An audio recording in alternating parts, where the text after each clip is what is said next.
Hello guys, how are you doing? जैसा कि हमने लास्ट एपिसोड के अंदर देखा था कि एलेक्स और साथ ही वहाँ पर उस वाइट टॉर्टोइज ने एलेक्स को काफ़ी सारी पावर वगैरह दी थी। लेकिन इसी के साथ जब एलेक्स ने उसको लास्ट एपिसोड के अंदर आज़ाद कर दिया था, तब यहाँ पर वो ये कहने लगा था कि तुम्हें मेरे साथ चलना होगा, क्योंकि अभी मैं तुम्हें कुछ और ट्रीज़र भी दूंगा और वो ट्रीज़र तुम्हारे लिए और भी ज़्यादा वैल्यूबल रहेंगे। जिसके साथ ही वो काफ़ी खुश होने लगा था। इसी के साथ इस एपिसोड की स्टार्ट होती है और हमें देखने के लिए मिलता है कि ये लोग समन करके एक नई जगह पर आ चुके थे। वैसे तो ये जगह कुछ और नहीं बल्कि इमोर्टल टेम्पल होता है और हमें देखने के लिए मिलता है कि एलेक्स यहाँ पर जा रहा था। वैसे तो यहाँ पर ह्यूमंस वगैरह जो भी आते हैं वो यहाँ पर इमोर्टल एनर्जी के कंजम्पशन के लिए यहाँ पर आते हैं। जिसके साथ ही हमें देखने के लिए मिलता है कि एलेक्स यहाँ पर अपनी 3D फिश के साथ में मौजूद होता है, जो कि काफ़ी तेज़ी के साथ आगे बढ़ रही होती है। और हमें ये भी पता चलता है कि वो एलेक्स के साथ में काफ़ी ज़्यादा तेज़ी के साथ में उसे सपोर्ट कर रही है। तभी यहाँ पर हमें ये भी देखने के लिए मिलता है कि एलेक्स यहाँ पर काफ़ी सारी अजीब अजीब चीज़ों को भी नोटिस करता है। इवन यहाँ पर एक क्रैक पड़ने लगा था, जिसके साथ ही एलेक्स इस चीज़ को देखकर हैरान था कि आखिर ये चीज़ है क्या। लेकिन तभी यहाँ पर एलेक्स इस चीज़ को देखता है कि वो यहाँ पर किसी दूसरी जगह पर आ गया है और कह रहा था कि वैसे फेरी पैलेस वाकई में अपनी रेप्यूटेशन को काफ़ी अच्छे से कैरी करता है। जिसके बाद एलेक्स अब इस जगह की तरफ को आगे बढ़ता है। वो एक डार्क केव के अंदर आ गया था और यहाँ पर एलेक्स को ये भी समझ में आ जाता है कि वो अब जब इस जगह पर आ गया है तो इस जगह पर ढेर सारा डेंजर भी मौजूद होगा। इसके अलावा यहाँ पर इमोर्टल रियल्म से बाहर की तरफ हमें देखने के लिए मिलता है कि गोल्ड स्टोन खड़ा हुआ था और साथ ही यहाँ पर टोटोइस भी मौजूद होता है। जिसके साथ ही यहाँ पर वो समझ गया था कि एलेक्स अब अंदर काफ़ी बड़ी प्रॉब्लम में फंसने वाला है। जिसके बाद वो उस वाइट टॉर्टोइस गॉड के ऊपर गुस्सा करते हुए ये कहने लग जाता है कि क्या तुम्हें बिल्कुल भी शर्म नहीं आती? तुमने हमारा एहसान रीपे किया है या फिर हमें किसी भी तरीके से तुमने हर्ट करने की ठान ही ली थी? साथ ही यहाँ पर टोटोइज ये कहने लग जाता है कि आखिर तुम इतने ज़्यादा इरिटेटेड क्यों हो रहे हो? मुझे पता है कि वहाँ पर डेंजर है, लेकिन मैंने तो यहाँ पर उसकी साथ ही पावर को देखने के लिए सब कुछ किया है और साथ ही मुझे पूरा भरोसा है कि वो लड़का इसको काफ़ी अच्छे से कर लेगा। हालांकि यहाँ पर ये जो पाथ है वो बहुत ही ज़्यादा ख़तरनाक है। इवन इससे पहले कभी भी यहाँ पर ये पाथ किसी ने चूज़ नहीं किया। लेकिन तभी यहाँ पर अपना गोल्डी स्टोन उसे और भी ज़्यादा सुनाता है और कह रहा था कि तुम्हारी वजह से ही सब कुछ हो रहा है, क्या तुम हमें पहले नहीं बता सकते थे? और वो यहाँ पर टर्टल को मार के उसको पीछे भी हटा देता है। जिसके साथ ही उसे यहाँ पर काफ़ी बुरा लगता है और ये भी कहने लगा था कि मैं यहाँ पर एक गॉड हूँ और तुम मुझे इस तरीके से मार नहीं सकते। साथ ही मैं तुम्हें ये चीज़ भी बताना चाहूँगा कि मुझे ये मारपीट बिल्कुल भी अच्छी नहीं लगती। लेकिन तभी हमें वो गेट दिखाया जाता है जिसके अंदर से काफ़ी ज़्यादा एनर्जी बाहर की तरफ को निकल के आ रही होती है। और गॉड स्टोन ये सब कुछ देख के काफ़ी ज़्यादा परेशान था और यहाँ पर सोच रहा होता है कि न जाने क्या होगा। और कह रहा था कि उम्मीद करता हूँ कि जल्द से जल्द तुम वहाँ पर उस केव से बाहर निकल के आ जाओ। लेकिन तभी यहाँ पर अपना टोरटोइस ये कहने लग जाता है कि वैसे तुमने सही कहा, लेकिन यहाँ पर काफ़ी सारे चांसेस उसको मिलेंगे आगे बढ़ने के लिए। लेकिन तभी वो यहाँ पर काफ़ी ज़्यादा अजीब सा रिएक्शन देता है। जिसके साथ ही गोल्ड स्टोन पलट के उससे पूछने लग जाता है कि आखिर मसला क्या है, अब क्या हो गया? तभी वो कहता है कि मुझे माफ़ कर दो, दरअसल मैं भूल गया था कि यहाँ पर जो चेंजेस होंगे आज काफ़ी ज़्यादा ड्रामेटिकली होने वाले हैं। इवन यहाँ पर इमोर्टल वैली के जो मास्टर हैं वो भी यहाँ पर इस जगह पे ढंग से एंटर नहीं कर पाए थे और ना ही वो यहाँ पर सक्सेसफुल हो पाए। और जो भी यहाँ पर इस जगह को सक्सेसफुली पास करते हैं, यानी कि इस फेरी वेले को, मैंने तो उन्हें आज तक कभी बाहर आते हुए देखा ही नहीं। जिसके साथ ही यहाँ पर जैसे ही गोल्ड स्टोन ये सुनता है तो वो गुस्से से और भी ज़्यादा भड़क जाता है और कह रहा था कि क्या तुम्हारे पास सच में दिमाग नहीं है? तुम किस तरीके की बातें करते हो? जो चीज़ हमारे लिए सबसे ज़्यादा इम्पोर्टेंट थी, तुमने उसी चीज़ को यहाँ पर बिल्कुल ही मना कर दिया और तुमने मुझे पहले बताया भी नहीं। जिसके बाद वो एक बार फिर से टोरटोइस को मारने लग जाता है। दूसरी तरफ एलेक्स को देखते हैं जो कि अभी से केव के अंदर फंस चुका था। लेकिन तभी वहाँ पर एक मॉन्स्टर आ जाता है जो कि एलेक्स के ऊपर एकदम ही अटैक कर देता है। एलेक्स थोड़ा पीछे को हट गया था और देख रहा होता है कि यहाँ पर कुछ माना भी गैदर हो रहा है। जैसे ही एलेक्स की नज़र उस चीज़ के ऊपर पड़ती है तो एलेक्स समझ गया था कि शायद से अगर वो इस माना के ऊपर अटैक करेगा तो हो सकता है कि शायद से यहाँ पर वो उसको ख़त्म कर पाए, क्योंकि इसकी पूरी की पूरी बॉडी माना के साथ ही काम कर रही थी, साथ ही वो काफ़ी तेज़ी के साथ में रोर भी करने लग जाता है, जिसके साथ अब एलेक्स थोड़ा सोच में पड़ गया था कि आखिर क्या करना चाहिए मुझे यहाँ पर। लेकिन तभी यहाँ पर वो जो बीस्ट होता है वो एलेक्स की तरफ को ही देख रहा था और काफ़ी गुस्से में था। एलेक्स कह रहा होता है कि इतनी ज़्यादा जो रेयर अपॉर्चुनिटी होती है वो कभी कभी ही मिलती है, और तुरंत ही उसको मार देता है उसके माना वाले पॉइंट पे, जिससे कि वो माना वाला पॉइंट ही डिस्ट्रॉय हो गया था। और अब यहाँ एलेक्स को लग रहा होता है कि उसने तो यहाँ पर इस डीमन को ख़त्म कर डाला है, लेकिन तभी यहाँ पर जैसे ही एलेक्स उसे ख़त्म करता है तो वो तो वापस से रीइंकारनेट होकर आ जाता है, इवन पहले से भी ज़्यादा होकर आ गए थे वो मात्रा में। तभी एलेक्स एक बार फिर से अपनी स्पिरिचुअल एनर्जी का इस्तेमाल करते हुए उस डीमन को हिट करता है, लेकिन एक बार फिर से वो आकर एलेक्स के ऊपर अटैक करता है। एलेक्स लगातार किक्स वगैरह मारता है उसको पीछे हटाने के लिए, और हमें देखने के लिए मिलता है कि जैसे ही वो सारे बीस्ट आगे बढ़ रहे थे तभी यहाँ पर एलेक्स को अपने मास्टर की बात याद आ जाती है कि यहाँ पर एंशंट एरा जो है वो इमोर्टल का वे है, एक इमोर्टैलिटी की तरफ को। और साथ ही उसे ये भी याद आता है कि इस शिंटो वर्ल्ड के अंदर यहाँ पर काफ़ी सारे स्ट्रॉन्ग लोग भी हैं। तभी यहाँ पर उसे मास्टर दाओ की बात याद आती है, जो कि उससे कह रहे थे कि खैर जो कुछ भी हो लेकिन एंड में कोई भी बेटर नहीं होता। जिसके साथ ही एलेक्स को अपने मास्टर की बात याद आ गई थी और कह रहा होता है कि मुझे पता है कि तुम्हें कैसे ख़त्म करना है। और यहाँ पर तुरंत ही अपनी एनर्जी का इस्तेमाल करते हुए अपनी फ़िश को तुरंत ही समन कर लेता है। जैसे ही वो मैजिकल फ़िश आगे बढ़ती है तब वहाँ पर उसका ऑरा चारों ही तरफ को फैलने लग जाता है, और हमें देखने के लिए मिलता है कि एलेक्स ने इस जगह का पहला टास्क कंप्लीट कर लिया था। जिसके बाद एलेक्स वहाँ से आगे जा ही रहा था, जैसे जैसे उसके फुट स्टेप्स आगे बढ़ते हैं तभी वहाँ पर कुछ चेन्स आ जाती हैं जो कि एलेक्स को पकड़ लेती हैं। एलेक्स इन चेन्स को देखकर हैरान था कि आखिर ये सडनली कहाँ से आ गई हैं। तभी यहाँ पर उसके सामने कुछ एनर्जी आती है और अब वो एनर्जी ब्लास्ट करने लग गई थी। इससे पहले एलेक्स कुछ समझ पाता तभी वहाँ पर स्टार मूव नाम का एक सेकंड पड़ाव एलेक्स के लिए तैयार खड़ा था, और काफ़ी तेज़ी के साथ कुछ भारी डिवाइन स्टोन्स एलेक्स की तरफ को बढ़ रहे होते हैं। लेकिन एलेक्स ने पहले भी माउंटेन उठा के प्रैक्टिस कर रखा है, तो यहाँ पर वो टेक्निक उसके अब काम आ रही होती है। हालांकि उसके ऊपर काफ़ी प्रेशर पड़ रहा था, लेकिन फिर भी यहाँ पर एलेक्स समझ जाता है कि यहाँ पर उसकी फिजिकल बॉडी का टेस्ट हो रहा है, और साथ ही जो स्टोन्स थे वो लगातार बढ़ते जा रहे थे, क्योंकि एलेक्स को यहाँ पर काफ़ी प्रॉब्लम आ रही होती है इनके साथ में डील करने के लिए। तो लास्ट में यहाँ पर एक और स्टार स्टोन आ जाता है, लेकिन तभी भी एलेक्स यहाँ पर काफ़ी अच्छे से समझता था कि इस डिफ़िकल्टी से बाहर कैसे निकल के आना है, और यहाँ पर तुरंत ही अपनी पावर का इस्तेमाल करने लग जाता और कह रहा था कि अच्छा हुआ कि मैंने पहले ही अपनी बॉडी को इसके लिए ट्रेन कर लिया था। और जैसे ही एलेक्स अपनी एनर्जी को रिलीज़ करता है तो एक एक करके सारे ही स्टार स्टोन्स जो थे वो धीरे धीरे करके विस्फोट कर जाते हैं, और यहाँ पर एलेक्स अपने इस पड़ाव को भी पार कर चुका होता है।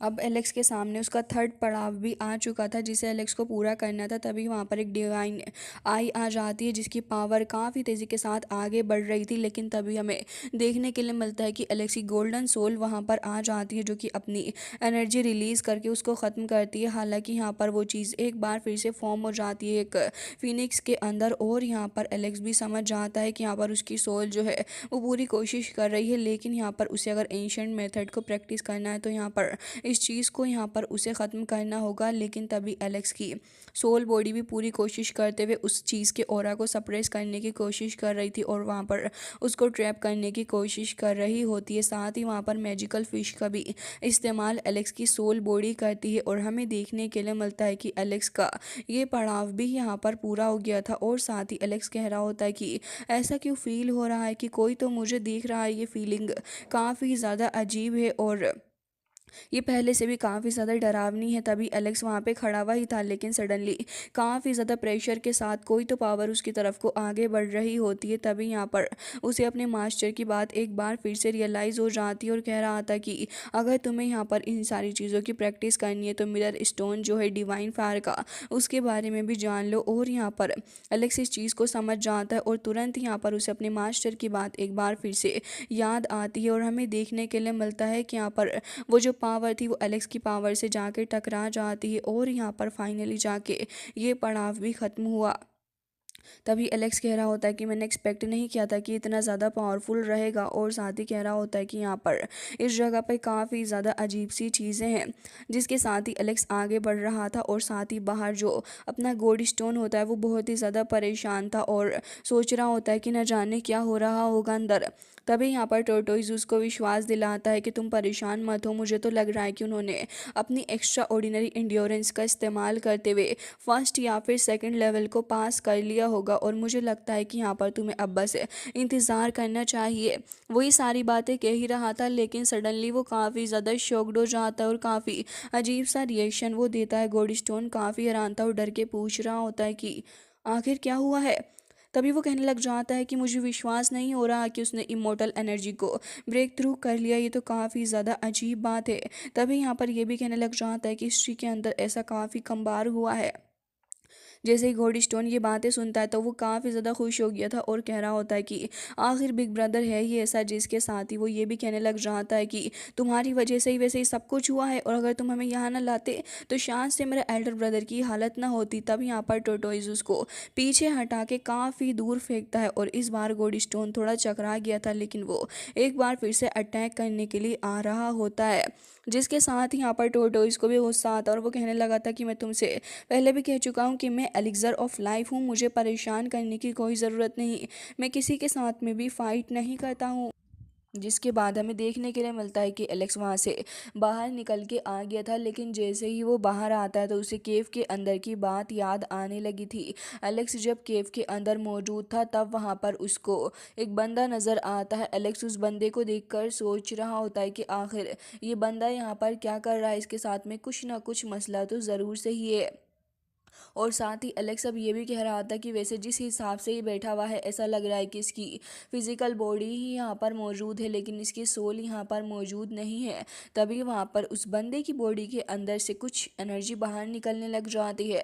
एलेक्स उस एनर्जी को देख ही रहा था, तभी यहाँ पर वो बंदे की एनर्जी ये कहने लग जाती है कि वैसे मैं तुम्हें बता दूं कि यहाँ के जो लोग हैं वो मुझे लिटिल इमॉर्टल किंग के नाम से पुकारते हैं। एलेक्स यहाँ पर समझ जाता है कि जो बंदा यहाँ पर बैठा हुआ है वही उससे बात कर रहा है, और अब वो एलेक्स से कहने लग जाता है कि अगर तुम्हें सेकंड इमॉर्टल एनर्जी को कल्टीवेट करना है तो तुम्हें यहाँ पर सबसे ज़्यादा स्ट्रॉन्गेस्ट बनना होगा। साथ ही हमें देखने के लिए मिलता है कि यहाँ पर वो बंदा काफ़ी सारी फायर को अपने आसपास लगा लेता है, और अब यहाँ पर ये कह रहा था कि अगर तुम्हें ये करना है तो चैंपियन बनने के लिए ऑब्वियसली तुम्हें अपनी लाइफ को रिस्क में डालना होगा, और उसके बाद फाइनली तुम सक्सीड कर सकते हो। वो बंदा भी ऐसा करने की कोशिश कर रहा था, लेकिन अनफॉर्चुनेटली उसके मुंह से ब्लड आने लग जाता है, और ये इस बात का प्रूफ था कि यहाँ पर इस सेकंड इमोर्टल एनर्जी को कल्टीवेट करना इतना ज़्यादा आसान नहीं है। और साथ ही यहाँ पर उसके पास से कुछ एनर्जी भी थी जो कि ये कहने लग जाता है कि अगर यहाँ पर आए हो तो यहाँ पर से निकल के जाना काफ़ी मुश्किल है। साथ ही यहाँ पर ये जो डार्कनेस है वो एंडलेस है और उसका कोई भी अंत नहीं। एलेक्स इस बंदे को देखता है और समझ जाता है कि यहाँ पर काफ़ी कुछ चल रहा है, और यहाँ पर जैसे ही वो बंदे की बॉडी गायब होती है तो एलेक्स डिसाइड करता है कि वो भी यहाँ पर बैठेगा, और कह रहा था कि मुझे उसकी सारी बातें समझ में आ गई हैं, लेकिन उसने जब ये कहा कि ये जो रोड है वो लीड नहीं करता है ट्रांसेंडेंस को, तो फिर इस बात से इस बंदे का क्या मतलब हो सकता है। और साथ ही ये भी कह रहा था कि ये जो डार्कनेस है वो एंडलेस है, इन सारी चीज़ों का क्या मतलब हो सकता है। एलेक्स कुछ सोचता फिर कह रहा था कि भले ही जो कुछ भी हो, लेकिन मैं भी फेरी किंग हूँ, और तुरंत ही वहाँ पर बैठ जाता और अपनी 2900 फायर को वहाँ पर जलाने लग जाता है। जिसके बाद यहाँ पर वो सेकंड इमोर्टल एनर्जी को कल्टीवेट करने की कोशिश कर रहा था, बट एलेक्स के साथ में भी वही सेम चीज़ होती है जो कि उस बंदे के साथ में हुई थी। एलेक्स के मुंह से ब्लड आने लग जाता, बट वो एक बार फिर से अपनी डिवाइन फायर का इस्तेमाल करते हुए कल्टीवेट करने की कोशिश कर रहा होता है। और ये तब की बात है जब ये दोनों ही बाहर मौजूद थे और एलेक्स यहाँ पर केव के अंदर था। तब वहाँ पर जब टोटोइज ने कहा था कि उसने सेकंड इमोर्टल एनर्जी को कल्टीवेट कर लिया है। प्रेजेंट में एलेक्स जब यहाँ से पूरे तरीके से बाहर आ जाता है तब यहाँ पर अपना गोल्ड स्टोन काफ़ी ज़्यादा खुश था और कह रहा होता है कि मैंने तो पहले ही कहा था कि मेरा बिग ब्रदर सबसे ज़्यादा ऑसम सबसे ज़्यादा सुपर है और उसने सेकंड इमोर्टल एनर्जी को कल्टीवेट भी कर लिया होगा। लेकिन तभी एलेक्स कह रहा होता है कि अफसोस मैं ऐसा नहीं कर सका, जिसके साथ ही एलेक्स थोड़ा उदास हो जाता है और इसके बारे में सोच रहा था। तभी वहाँ पर एलेक्स नोटिस करता है कि दूसरी साइड पे फेरी मौजूद है और वो यहाँ पर किसी तरीके की टेक्निक को प्रैक्टिस कर रही है। जिसके साथ ही यहाँ पर एलेक्स इन सारी बातों के बारे में सोच रहा था, लेकिन तभी कुछ उसे चिल्लाने की आवाज़ आती तो वो पलट कर देखता है तो यहाँ पर रैबिट गर्ल मौजूद थी, जो कि वहाँ पर उस डिवाइन पीकॉक के पीछे पड़ी हुई होती और कह रही थी कि रुको ज़रा मेरी बात तो सुनो, मैं तुम्हें खाना चाहती हूँ, आखिर तुम क्यों मेरी बात नहीं सुन रही हो। लेकिन ये पीकॉक जो है वो तो यहाँ पर टोरटोइस की है, तो यहाँ पर टोरटोइस से आगे कह रही होती कि प्लीज़ मेरी हेल्प करें, ये बच्ची मुझे खा रही है। और साथ ही यहाँ पर एम्परर बटरफ्लाई भी होती है, जो कि एलेक्स के पास में आ जाती है। और यहाँ पर ये दोनों ही ये कहने लगे थे कि हमें इसको खाना है, हमें कुछ नहीं पता, हम तो इसे खाकर ही रहेंगे और कितनी ज़्यादा टेस्टी और यम्मी होगी ये। इसके कुछ वक्त बाद ये सारे के सारे मिलके उसके फेदर्स को खाने लग जाते हैं और काफ़ी इंजॉय भी कर रहे थे। बेचारी पीकॉक वहाँ पे रोना डाल रही होती और कह रही थी कि कितने ज़्यादा बुरे हैं ये लोग, और देखो तो सही कितने मज़े लेके मेरे फेदर्स को खा रहे हैं। तभी रैबिट गर्ल काफ़ी खुश होती है और कह रही थी कि मज़ा ही आ गया। जिसके साथ ही अब यहाँ पर टोरटोइस कह रहा था कि ठीक है, अब सारा काम हो ही चुका है, तो अब मैं यहाँ से जा रहा हूँ ब्रदर। तभी एलेक्स उसे रोकता है और कह रहा था कि आखिर तुम कहाँ जा रहे हो, मुझे इस चीज़ के बारे में तो बताओ कि आखिर मैं यहाँ पर कैसे सेकंड इमोर्टल एनर्जी को कल्टीवेट कर सकता हूँ। लेकिन तभी वो ये कहने लग रहा था कि ब्रदर मुझे माफ़ करना, जब यहाँ पर नेचर की वजह से मेरे ऊपर आपदा आन पड़ी थी, तब मैं यहाँ पर अपनी कुछ मेमोरीज़ को लॉस कर चुका हूँ और मैं आपसे माफ़ी चाहूँगा क्योंकि मेरी फाउंडेशन हर्ट हो गई है। तो अब मेरी जितनी भी मेमोरीज़ हैं वो सारी की सारी ब्लर हैं, तो मैं आपको कुछ नहीं बता सकता। और गुड बाय बोल के वहाँ से तुरंत ही कट लेता है। जिसके साथ अब एलेक्स सोच में पड़ गया था और कह रहा होता है कि आखिर ये इतना ज़्यादा वियर्ड बिहेव क्यों कर रहा है, कहीं ऐसा तो नहीं कि वही इमोर्टल किंग है जो कि बैटल के दौरान मारा गया था और जो मुझे अभी केव के अंदर मिला। जिसके साथ ही एलेक्स थोड़ा कन्फ्यूजन में था, लेकिन तभी यहाँ पर वो रैबिट गर्ल को देख रहा होता है और कह रहा था कि अगर मुझे इस ऑल टर्टोइज ने किसी भी तरीके से फूल बनाया तो मैं इसे छोड़ूंगा नहीं। तभी यहाँ पर अब वो लड़की उठ के खड़ी हो जाती है और कह रही थी कि तुम्हें पता भी है लुओ यी चेन और साथ ही काउ से मैं मिली हूँ, वो सारे के सारे यहाँ पर एक फॉर्मेशन को स्टडी कर रहे हैं। साथ ही यहाँ पर तुम्हें नहीं पता इम्पीरियल कोर्ट से काफ़ी सारे लोग हमें पकड़ने की कोशिश कर रहे हैं। जिसके साथ ही हमें देखने के लिए मिलता है कि ये सारे के सारे अब इकट्ठे हो चुके थे और सभी आपस में डिस्कशन कर रहे होते हैं। तभी यहाँ पर काऊ ये कहने लग जाता है कि उन सारे ही लोगों ने हमें पकड़ने के लिए काफ़ी सारी अपॉर्चुनिटीज़ ढूंढ ली हैं और वो हर जगह से हमें टारगेट करने की कोशिश कर रहे हैं और उन्होंने हर तरफ ही अपनी मिलिट्री को स्प्रेड कर दिया। मैं नहीं समझ पा रहा हूँ कि आखिर किस तरीके से ये लोग हमें पकड़ेंगे।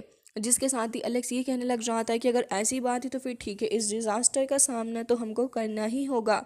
और तुरंत ही यहाँ पर अब वो अपने सारी फ्रेंड्स से कहने लग जाता है कि अगर ऐसी बात है तो अब तो यहाँ पर इन लोगों को सबक सिखाना ही होगा, इनकी हिम्मत भी कैसे हुई मेरे दोस्तों के साथ में इस तरीके से मैस करने की। जिसके साथ ही हमें देखने के लिए मिलता है कि अब यहाँ पर दाव कहने लग जाता है कि वो लोग यहाँ पर कुछ ना कुछ करने की कोशिश कर रहे हैं जिससे कि सारी अटेंशन हमारे ऊपर आ जाए और एलेक्स हमें इस बात का काफ़ी ध्यान रखना होगा। तभी एलेक्स ये कहने लग जाता है कि ठीक है, मैं तुम लोगों को बताता हूँ कि आखिर मेरे प्लान के हिसाब से तुम लोगों को क्या करना है, उन लोगों के ऊपर फालतू टाइम वेस्ट ना करो। तभी यहाँ पर शॉपकीपर कहने लग जाता है कि ठीक है, तो फिर अब हमें हमारी प्रिपरेशन को कर ही लेना चाहिए और अब हम यहाँ पर बोथ साइड से जाएंगे उनके ऊपर अटैक करने के लिए।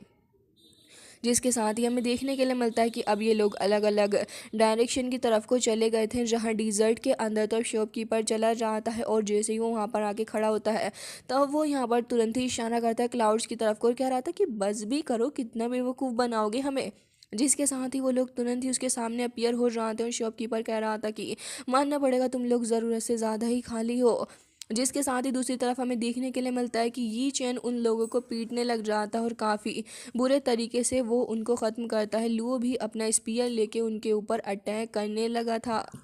जिसके साथ ही अब हमें देखने के लिए मिलता है कि यहाँ पर वो लोग काफ़ी ज़्यादा डर जाते हैं, तुरंत ही वहाँ से भाग रहे थे। दूसरी तरफ हमें देखने के लिए मिलता है कि अब यहाँ पर रेबिट गर्ल और साथ ही मोटू दोनों ही एक दूसरी साइड पर आ चुके थे, जहाँ फॉरेस्ट की तरफ को वो नोटिस करती है कि कोई ना कोई ज़रूर से ही मौजूद है। जिसके साथ ही वो यहाँ पर एक रेबिट के अंदर तब्दील हो जाती है और अब तुरंत ही काफ़ी तेज़ी से आगे बढ़ती है और हमें देखने के लिए मिलता है कि यहाँ पर तुरंत ही उन लोगों का खेल कुछ ही सेकंड्स के अंदर ख़त्म करके अब वापस आ गई थी और यहाँ पर वो काफ़ी प्राउड भी फील कर रही होती है। तभी यहाँ पर ढेर सारे गुंडे लोग और आ जाते हैं और हमें देखने के लिए मिलता है कि दूसरी तरफ वही बंदा जो कि एंशियंट वॉरियर का साथ ही वो आके उसे बताने लग जाता है कि हमारे साथ में काफ़ी कुछ हो चुका है। वो लुओ और साथ ही ये चैन वो सारे के सारी टीम अप कर चुके हैं। तभी यहाँ पर उसे काफ़ी गुस्सा आता और कह रहा था कि अगर ऐसी बात है तो आखिर तुम किस चीज़ का इंतज़ार कर रहे हो, जल्दी जाओ उन्हें पकड़ के मेरे सामने लेकर आओ और मैं देखता हूँ कि आखिर हुआंग हमारा क्या कर लेगा। जिसके बाद हम देखते हैं कि यहाँ पर अब फ़िलहाल एलेक्स उसी जगह पर बैठा हुआ था और अब वो वही सारी बातें सोचने लग जाता है कि आखिर क्यों वो इमोर्टल एनर्जी को कल्टीवेट क्यों नहीं कर पा रहा और ये इतना ज़्यादा डिफ़िकल्ट क्यों है। और ये कहने लग जाता है कि जितनी बार भी मैं इसको ट्राई करता हूँ मैं ऑलमोस्ट डेथ के मुंह पे खड़ा होता हूँ और फिर इस वजह से मुझे गिव अप करना पड़ता है। लेकिन तभी यहाँ पर काफ़ी गुस्से से कहता है कि आखिर मैं किस चीज़ को लैक कर रहा हूँ, मुझे कुछ भी नहीं समझ आ रहा। जिसके साथ ही हमें देखने के लिए मिलता है कि एलेक्स को उसी लिटिल इमोर्टल किंग की बात याद आती है जो कि कह रहा था कि अपनी लाइफ को रिस्क में डालना सबसे बेहतर है। जिसके साथ ही एलेक्स समझ जाता है कि अगर उसे आगे बढ़ना है तो अब यहाँ पर उसे अपनी लाइफ को रिस्क में डालना होगा। आगे बढ़ने का इकलौता तरीका यही है कि बंदा करेज से आगे बढ़े और किसी भी चीज़ के बारे में बिल्कुल भी सोचे नहीं। जिसके बाद हम देखते हैं कि यहाँ पर अब एलेक्स इसी के बारे में सोच रहा था और कह रहा होता है कि इस वजह से वैसे तो मेरी स्पिरिचुअल पावर पर भी इम्पैक्ट पड़ रहा है, लेकिन अब मैं समझ गया हूँ कि मुझे क्या करना है, अपनी लाइफ को रिस्क में डालना ही होगा इस सेकंड इमोर्टल एनर्जी को कल्टीवेट करने के लिए, और मैं ऐसा करके रहूँगा। तभी वो यहाँ पर अपने फर्नेस के अंदर काफ़ी सारी फायर को लगाता और उसके बाद तुरंत ही वहाँ पर बैठ गया था और अब वो सेकंड इमोर्टल एनर्जी को धीरे धीरे करके कल्टीवेट करने लगा होता है और कह रहा था कि जब तक मैं इसे हासिल नहीं कर लेता तब तक मैं इसे बिल्कुल भी नहीं रोकने वाला हूँ। और दूसरी तरफ हमें देखने के लिए मिलता है कि एलेक्स ऐसा करने में काफ़ी वक्त को निकाल चुका होता है बट अभी भी वो सक्सेसफुल नहीं हो पा रहा था। तभी यहाँ पर हमें उसकी वही ब्रांच देखने के लिए मिलती हैं। साथ ही वहाँ पर वो अपनी स्पिरिचुअल फिश का भी इस्तेमाल कर रहा था और कह रहा होता है कि मुझे अपनी सेकंड इमोर्टल एनर्जी को हासिल करने के लिए इस रास्ते को अपनाना है। जिसके साथ ही हमें देखने के लिए मिलता है कि एलेक्स के जो माइंड होता है उसके फोरहेड के पास से कुछ तो एनर्जी रिलीज होती है। एलेक्स उसको नहीं समझ पा रहा था कि आखिर ये क्या है, और हमें देखने के लिए मिलता है कि यहाँ पर एलेक्स की जो सोल बॉडी होती है वो वहाँ पर किसी तरीके से डीप स्लीप के अंदर चली जाती है और यहाँ पर काफ़ी बुरे तरीके से वो डार्कनेस की गहराइयों के अंदर जाके फंस रही थी, क्योंकि वो खुद भी अपने होश में नहीं होती। तो प्रेजेंट में हमें देखने के लिए मिलता है कि एलेक्स भी बिल्कुल वैसे ही आके वहाँ पर बैठ जाता है और गोल्ड स्टोन और एम्पर बटरफ्लाई दोनों ही काफ़ी ज़्यादा परेशान थे कि आखिर ये सब कुछ चल क्या रहा है, हमें तो कुछ भी नहीं समझ आ रहा। दोनों काफ़ी परेशान होते हैं। सो गाइस, इसी के साथ आज का ये एपिसोड हो जाता है एंड आई रियली होप कि आपको ये पसंद आया होगा।